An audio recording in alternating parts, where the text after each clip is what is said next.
No! God, please, no! No! No!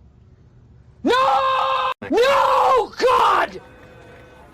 No! God, please, no! No! Have a Burger Monday at Beef O'Brady's. Stacked high with fresh Angus and fries, just $5.49 all day. Beef O'Brady's Burger Mondays. Nobody outbeefs beefs. Never mess with another man's sandwich. Like Beef O'Brady's new prime rib sandwich. Pure indulgence on a French baguette. Or Beef's new pulled pork sandwich. Get $5 off at beefobradys.com. Morning time isn't always pretty. Unless you're having the ultimate weekend breakfast at Beef O'Brady's, then everything looks good. Beef up your breakfast this weekend at Beef O'Brady's starting at 7 a.m. Enjoy traditional breakfast favorites, omelets, breakfast bowls, and sandwiches. Even specialties like beef's corned beef and hash skillet, souffle pancakes, and beignets. Come as you are. We won't judge. See you at Beef's.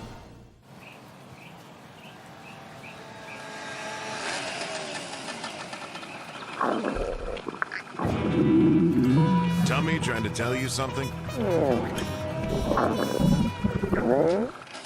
Like it's Beef O'Brady's tacos on Tuesdays? Get 2 tacos. Choose chicken, steak, or fish with chips and salsa. Just $5.49 all day. Beef up your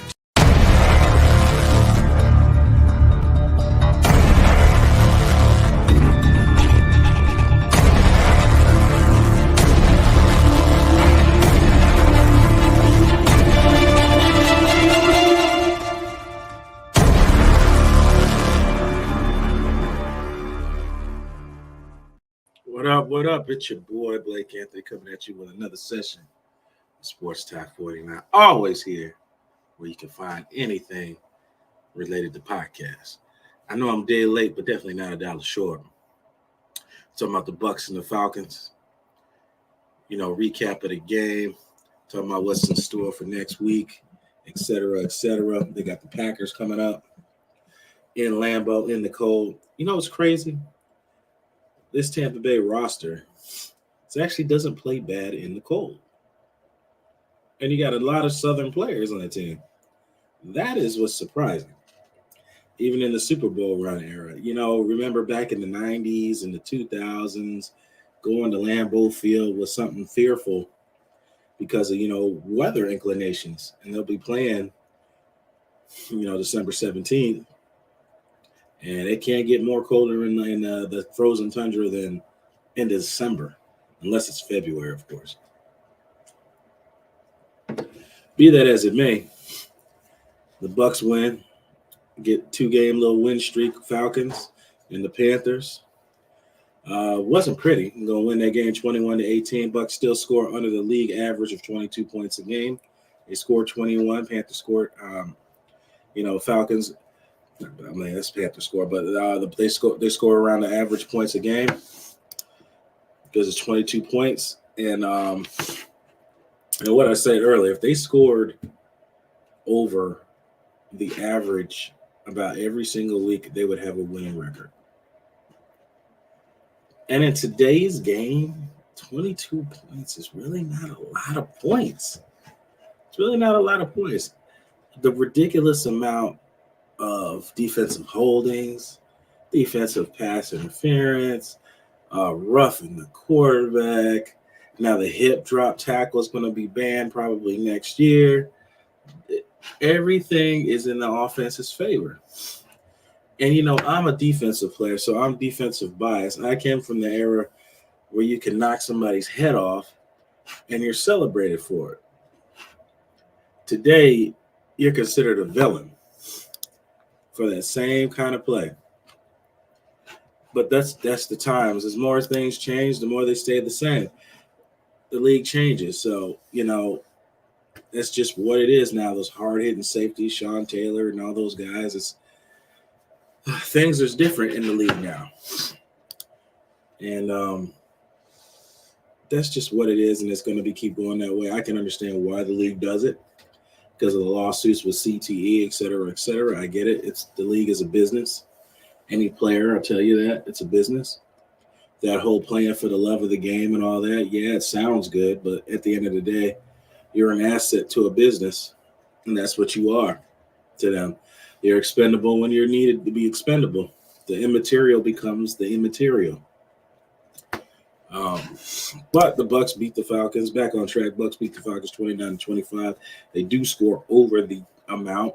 And crazy that when you score over the average amount of points needed per week, well, that's the average, you win a game. Crazy how that works out, right? I've only told y'all that for 14 weeks now. 14 weeks. Defense is responsible for 9 of those points. Yeah, Carlton Davis pick 6 didn't count, but basically put you inside the 5 in your score. So defense gets credit for that. So they get 9 points in that game. Without those 9 points, the Bucs don't win. They lose the game 20-25. The 9 points being the 2 points regarding the safety. If you really want to get technical, 8 points because the kicker kicked the extra point. Be it as it may, without that, it never happens. So I kind of want to say I told you so, but I don't want to say I told you so when you talk so much trash about the defense. And I tell you how many turnovers this team has had week in, week out. They're at 20 turnovers now. 20 turnovers, takeaways. And I think Harry the Greek pointed out you only have 30 points off of 20 turnovers. There's not 20 weeks in the season, but they have 20 takeaways. But they're bad. Oh, because they give up yards. I'm sorry. They give up yards, but they don't give up points. I thought the point of winning a game was how many points you scored, not how many yards you got. Because last time I checked, yards aren't on the scoreboard. You know, somebody might know more than me. I don't know. That's just my analysis of that. But they win this game. You're going to hear from Isidore. Again, he has his thoughts on the game. He sent me a nice video, and we're going to look at it. I haven't looked at it yet, so you get a fair reaction when I respond to it.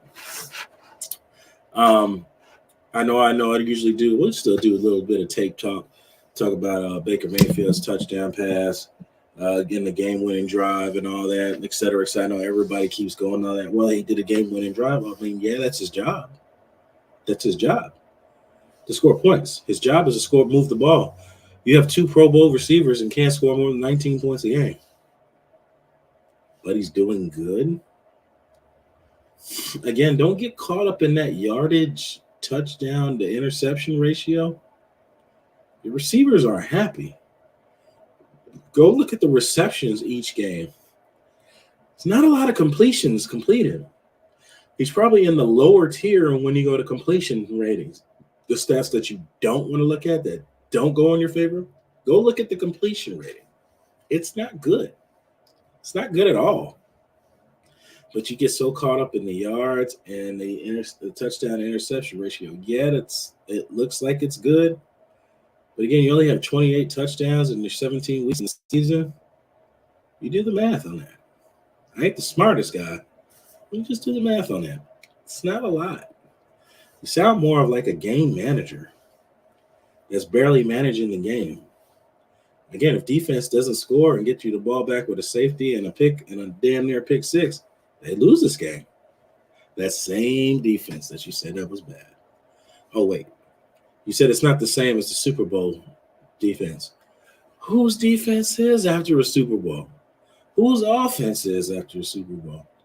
You know what it is when a team wins a championship. It's time to get paid by the guys. They leave and get the contracts. Mike Edwards is in Kansas City. Donovan Smith's in Kansas City. You got all these guys that left the team that go elsewhere. And they went through, winning franchise. So it's a business. That's why I said that earlier about the league being a business. Fans think that everything is for the love of the game, but to a player, when you're banged up, when you're 29 years old, you're banged up, your body's bruised and all that. Yeah, it's fun. It's just funny that people act like they care about something when it's convenient. And what I mean by that, when it's a hot topic. You got guys banged up and can't do certain things for the rest of their life, and not even 30 years old. But when they ask for money, they're selfish. They don't deserve the right to ask for it. Who are you to say that? Or is it you the one that putting your body on the line? Yes, they chose that career. That is something that they're going to have to deal with. They chose that path. You're right. But for them to be to be compensated for putting their bodies at risk, to not passively not make it to the age of 60, depending on what their injuries are, it's just astounding to me. And that's why I can't get so mentally wrapped around people who really don't understand. It's because you don't understand. You're literally ignorant. And I'm using the term the correct way. You're literally ignorant because you don't know. You don't know. Because if you did know, you wouldn't say the things that you said. Again, that was a little rant, but let me get back to it. You see the title, Down But Not Out, Bucs in first place. The defense wins championships. And I spelled it wrong, but it is what it is.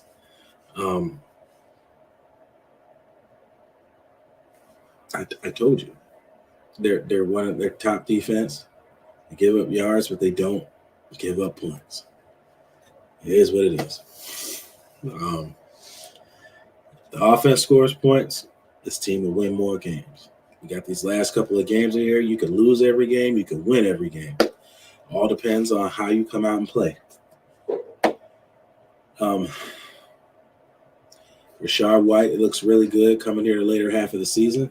It's really nice to see him being a reception running back plus a running, putting the ball on the ground. It's nice to see him doing both things. I would like to see more of the receivers getting played.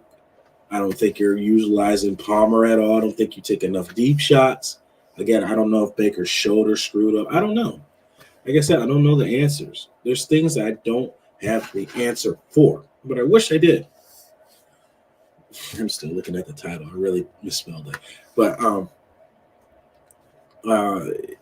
they win championships, and I keep telling you that. We go look at whatever it is. You want to go back to the Houston game? Congratulations. You were right about one game.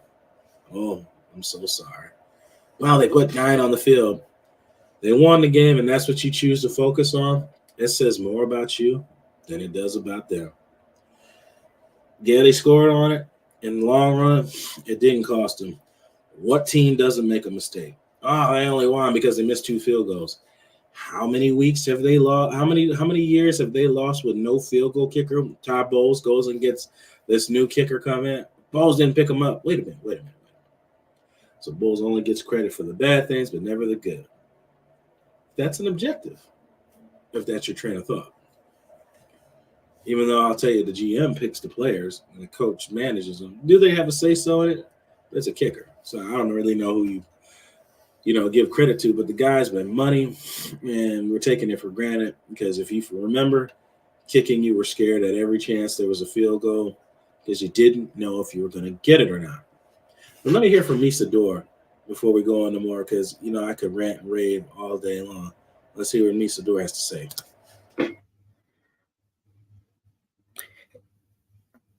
Hey, Blake, thanks for having me. So you want my thoughts on the game on Sunday against the Falcons? We were messaging a little bit throughout the game, so I didn't like how non-aggressive the offensive play call was going towards the end of the first half with the 4th down. Instead of going for it, you take the field goal. That was early in the game. And then you got the 4th and 2.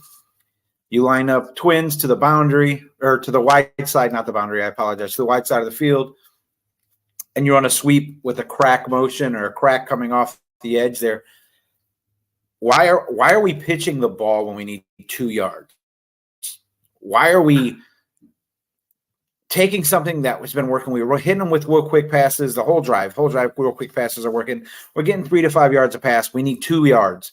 And instead of just either A, running it right up the middle, B, running a quick pass to your tight end, we decided to run a sweep to a packed boundary where we're already Anyway, we're already putting too many people in that area trying to gain 2 yards.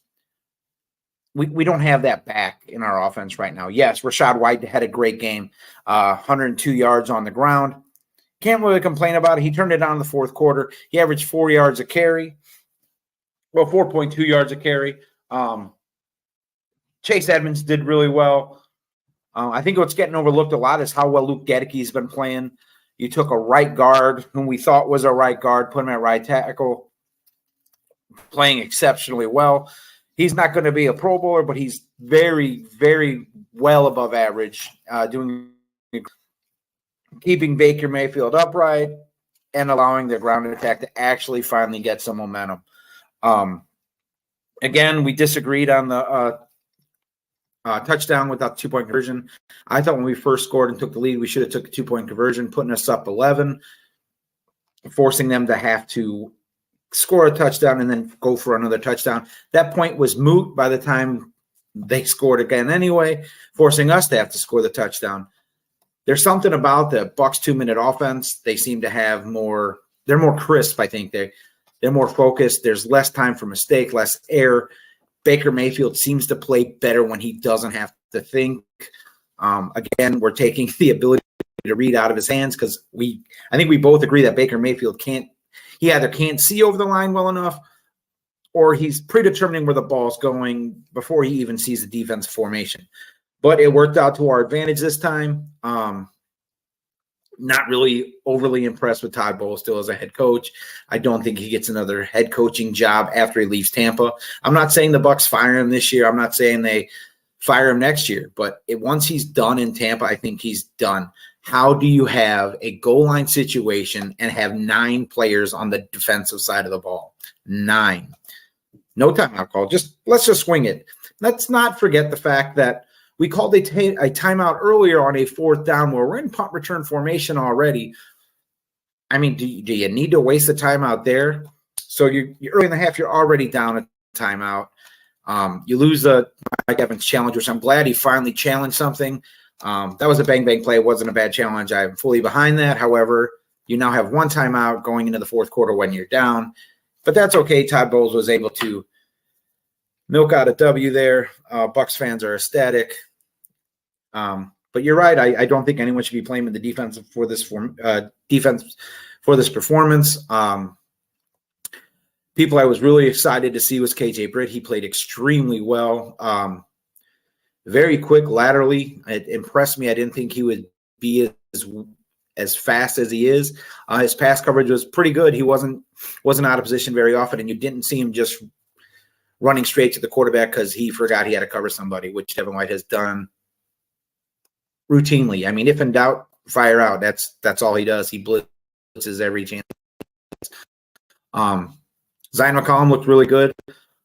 Not saying he's better than Dean, but he is showing glimpses that there is a future there, and we do have a possible ball player there. And you can't say enough about Antoine Winfield Jr. So happy it's a Bucs W. Green Bay is going to be tough, but hey, go Bucs.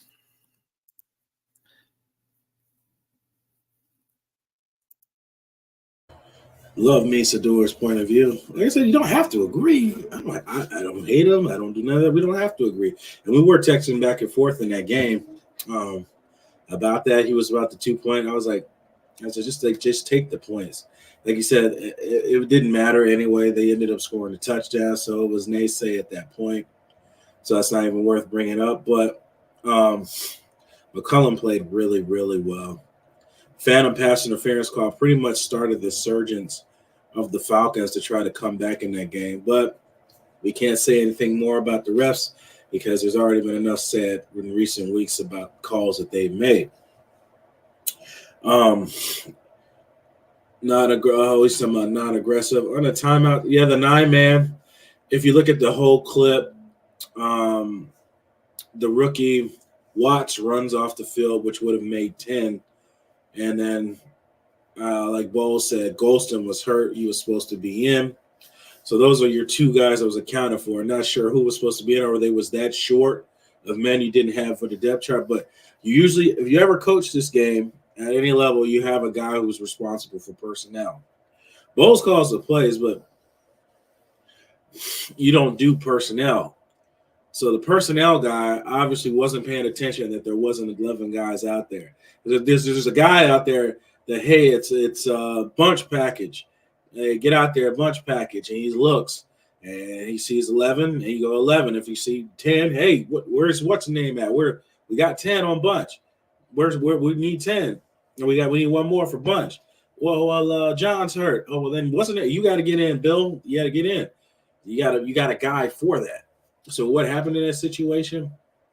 That's how that really works. I mean, you could blame Bowles as the head coach, et cetera, but you have a guy that's for that personnel package and that has the packages on the sheet so you know who's in on each package. Just like kickoff, when somebody goes down, you have a guy who backs it up. Kickoff return, field goal when there gets a guy down. When somebody gets hurt, the backup's got to be paying attention that he's got to come in.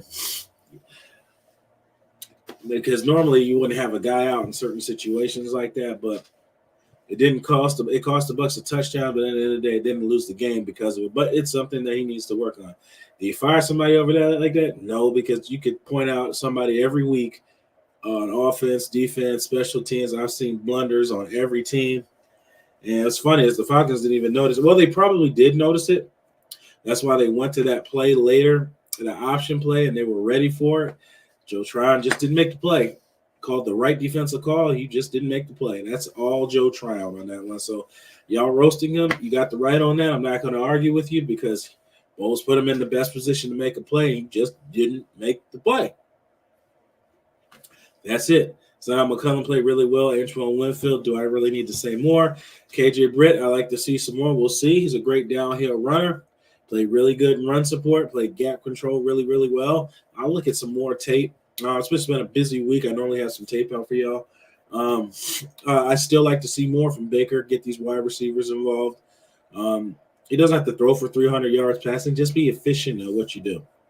Make a decision pre-snap, during snap, your second read, et cetera, and make your reads and make your plays. That's it, man. I ain't asking them to throw for 400, 350 yards passing or 4 touchdowns. I'm not asking for that. Just make the routine plays. Make the deep balls that are available. Make them catchable. Make them where a receiver has a chance to get them. That's all I'm asking for out of them. I'm not asking for 350 yards again. I'm not asking for any of that. Just make the simple plays you can make. That's all. Make the simple plays that you can make. That is it. I was just thinking about what else Misador had that he covered. I think that's it. Pretty much everything else we talked about ourselves. Like Misador, he played ball, high school and pro and beyond. Just like myself, beyond, I've coached this game. I coach players. Like I said, there's a lot I'm affiliated with. I don't put up there because I don't feel the need to. Those that are close to me and that follow me, you'll understand. When I come up with things, I'll say this line, and I've said it before. If I know something, I will tell you. If I don't know and it's speculation, I will tell you that. I will not act like it's fact. There will never be no disparaging between the two. I think that's it pretty much. But the Falcons know they're coming to Packers. They just got to keep going with this. Hopefully this is going to be another good matchup. You play the Falcons. They were top 10 defense. Luke Gedeke, I've already gave my apologies to him. Would love to have him on the show so I could face him face-to-face and tell him. That's pretty much it. We'll look to the Packers and see how this game goes. It'll be in the frozen tundra. They're going to need to lean on the game. They've got some athletes over there. I've had Ryan Clark on this on the Players Podcast. So we'll see what goes on with this game. We'll see what's going to happen in this week coming up. And we'll end this as we always do. You're the master of everything. What you do with your life, what you do with it is entirely up to you. Thank you, guys. God bless. And as always, fire those cannons. See you next time.